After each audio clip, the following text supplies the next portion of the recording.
മകരവിളക്കിനും പൊന്നമ്പലമേട്ടിൽ മകരജ്യോതി ദർശനത്തിനും ശബരിമല സന്നിധാനം ഒരുങ്ങി.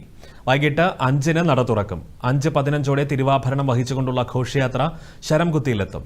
ദേവസ്വം ബോർഡ് അധികൃതർ തിരുവാഭരണം ഏറ്റുവാങ്ങി സന്നിധാനത്തേക്ക് സ്വീകരിച്ചാനയിക്കും. തുടർന്ന് തിരുവാഭരണം ചാർത്തിയുള്ള ദീപാരാധനയ്ക്ക് ശേഷം പൊന്നമ്പലമേട്ടിൽ മകരജ്യോതി തെളിയും.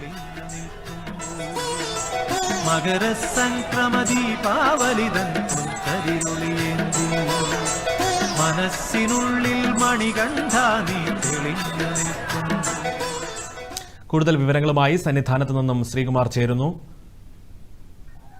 സന്നിധാനത്തും പരിസരത്തും നല്ല തിരക്കാണ് അനുഭവപ്പെടുന്നത്. നമുക്ക് വിരിവെച്ച് കിടക്കുന്ന വിശ്രമിക്കുന്ന അയ്യപ്പ ഭക്തരെയാണ് കാണാൻ സാധിക്കുന്നത്. ഒരു നല്ല തിരക്ക് അനുഭവപ്പെടുന്നുണ്ട്. കഴിഞ്ഞ 3 ദിവസമായി ഈ സന്നിധാനത്ത് ദർശനത്തിനെത്തിയവരെല്ലാം തന്നെ ഇവിടെ തന്നെ തടിച്ചുകൂടിയിരിക്കുകയാണ്. തീർച്ചയായിട്ടും അവരാരും മടങ്ങിപ്പോകില്ല. പൊന്നമ്പലമേട്ടിൽ മകരവിളക്ക് കണ്ടതിന് ശേഷം മാത്രമേ അവർ തിരിച്ചു പോവുകയുള്ളൂ. അതിനുള്ള ഒരു കുറ്റമറ്റ രീതിയിലുള്ള സംവിധാനങ്ങളാണ്, ക്രമീകരണങ്ങളാണ് ദേവസ്വം ബോർഡ് ഏർപ്പെടുത്തിയിരിക്കുന്നത്. മകരജ്യോതി ദർശനത്തിനായി 10 വ്യൂ പോയിന്റുകളാണ് ക്രമീകരിച്ചിട്ടുള്ളത്.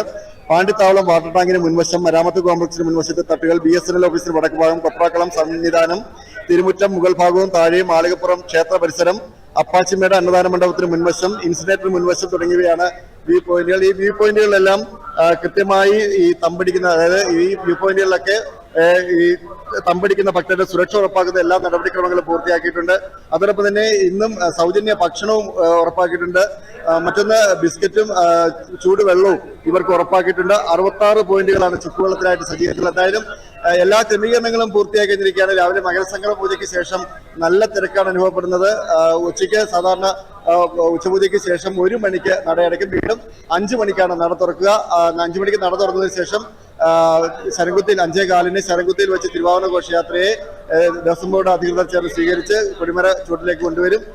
അതിനുശേഷമാകും തിരുവാഭരണം ചാർത്തിയുള്ള പ്രത്യേക ദീപാരാധന നടക്കുക. പിന്നീട് നമ്മുടെ പൊന്നമ്പലമേട്ടിൽ കാത്തിരുന്ന ആ മകരവിളക്ക് തെളിയാനുള്ള അസുലഭ മുഹൂർത്തമാണ്.